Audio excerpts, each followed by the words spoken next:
विचार करा, एका शेतकऱ्याची एक अगदी साधी इच्छा आणि त्यातून सुरू झाली तब्बल 30 वर्ष चाललेली एक कायदेशीर लढाई, जिथेच सर्वोच्च न्यायालयापर्यंत पोहोचली.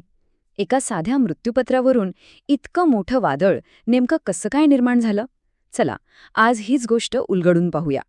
हो, प्रश्न अगदी साधाच आहे नाही का? सामूभाई बुधियाभाई नावाच्या एका शेतकऱ्याने आपल्या मित्राच्या नावे केलेल्या मृत्यूपत्रात असं नेमकं काय होतं की ते एक मोठं कायदेशीर कोडं बनून राहिलं. चला तर मग या प्रकरणाच्या थेट मुळाशी जाऊया. तर ह्या कथेची सुरुवात होते गुजरातमध्ये. सामूभाई नावाचे एक कुळ शेतकरी होते. म्हणजे ते ज्या जमिनीवर कष्ट करायचे ती जमीन त्यांची नव्हती. पण मग आला जमीन सुधारणा कायदा आणि त्या कायद्याने त्यांचं आयुष्यच बदलून टाकलं. ते त्याच जमिनीचे मालक बनले. 1991 साली त्यांनी एक नोंदणीकृत मृत्यूपत्र तयार केलं. त्यात त्यांची एकच साधी इच्छा होती की त्यांच्या मृत्यूनंतर त्यांची ही हक्काची जमीन त्यांचे जीवाभावाचे मित्र विनोदचंद्र कापडिया यांना मिळावी. आणि इथेच खरी मेख होती. हीच ती गोष्ट होती जिथे या सगळ्या संघर्षाची ठिणगी पडली. विनोदचंद्र कापडिया हे व्यवसायाने शेतकरी नव्हते. आणि ही एकच गोष्ट पुढच्या 30 वर्षांच्या कायदेशीर वादळाचा केंद्रबिंदू ठरणार होती. आणि इथूनच सुरू झाला तो एका साध्या कागदाचा, म्हणजे त्या मृत्यूपत्राचा, एक लांब आणि खूप वळणावळणाचा कायदेशीर प्रवास. हा प्रवास भारताच्या न्यायव्यवस्थेच्या अक्षरशः प्रत्येक पायरीवरून गेला.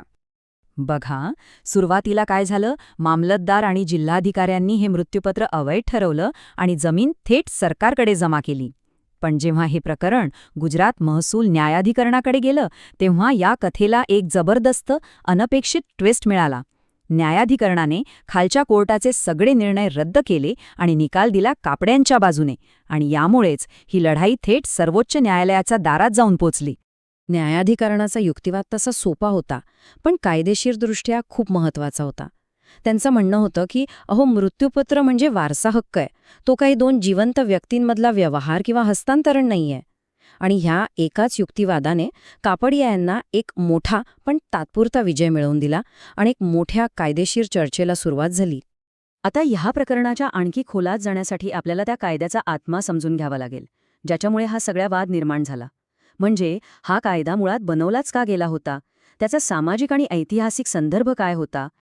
तर गोष्ट आहे स्वातंत्र्यानंतरच्या भारताची. तेव्हा अनुपस्थित जमीनदारी ही एक प्रचंड मोठी सामाजिक समस्या होती. म्हणजे काय की जमीन मालक शहरात ऐशोआरामात राहायचे आणि त्यांच्या जमिनींवर कुळ म्हणून शेतकरी वर्षानुवर्ष राबायचे. हे शोषण थांबवण्यासाठीच तर मुंबई कुळवैवाट कायदा आणला गेला होता. या कायद्याची 3 मुख्य उद्दिष्टे होती. पहिलं, कसेल त्याची जमीन हे तत्त्व प्रत्यक्षात आणणं. दुसरं, शेतजमीन फक्त शेतकऱ्यांकडेच राहावी, ती बिगर शेतकऱ्यांच्या किंवा गुंतवणूकदारांच्या हातात जाऊ नये. आणि तिसरं म्हणजे जमिनीचा वापर हा शेतीसाठीच व्हावा. आणि नेमक्या याच उद्दिष्टामुळे सर्वोच्च न्यायालयासमोर एक मोठा पेच उभा राहिला. खरं तर हा लढा होता एका व्यक्तीच्या तांत्रिक कायदेशीर हक्काचा विरुद्ध कायद्याच्या व्यापक सामाजिक हेतूचा. आता इथे या प्रकरणाचा संपूर्ण सार दिसतोय.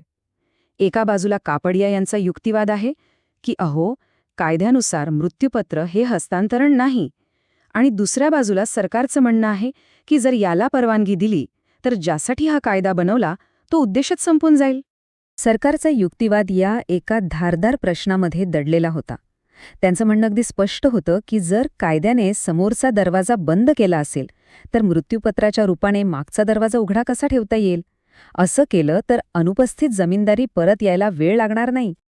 आणि मग तब्बल 30 वर्षांनी हे प्रकरण सर्वोच्च न्यायालयात पोचलं.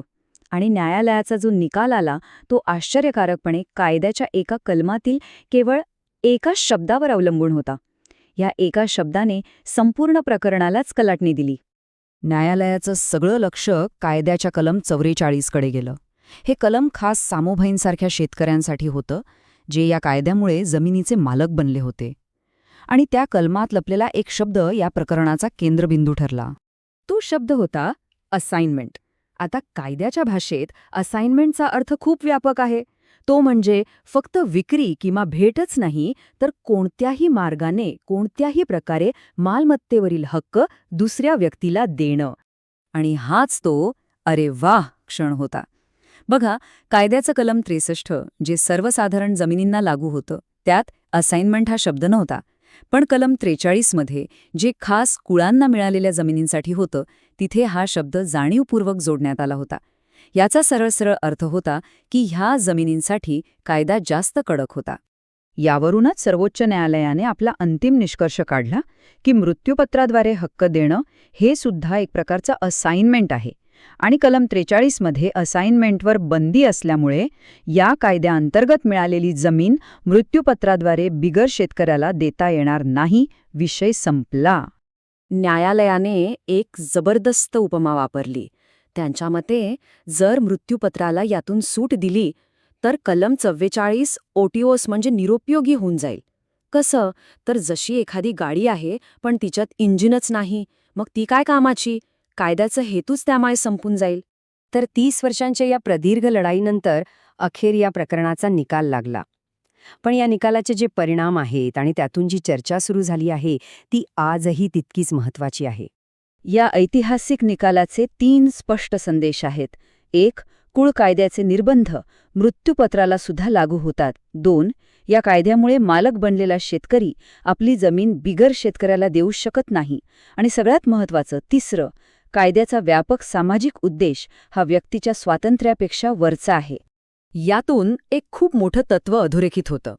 ते म्हणजे सामाजिक न्याय आणि आर्थिक समानता यांसारखी मोठी ध्येय साध्य करण्यासाठी राज्याला व्यक्तीच्या मालमत्ता हक्कांवरही मर्यादा घालण्याचा अधिकार आहे.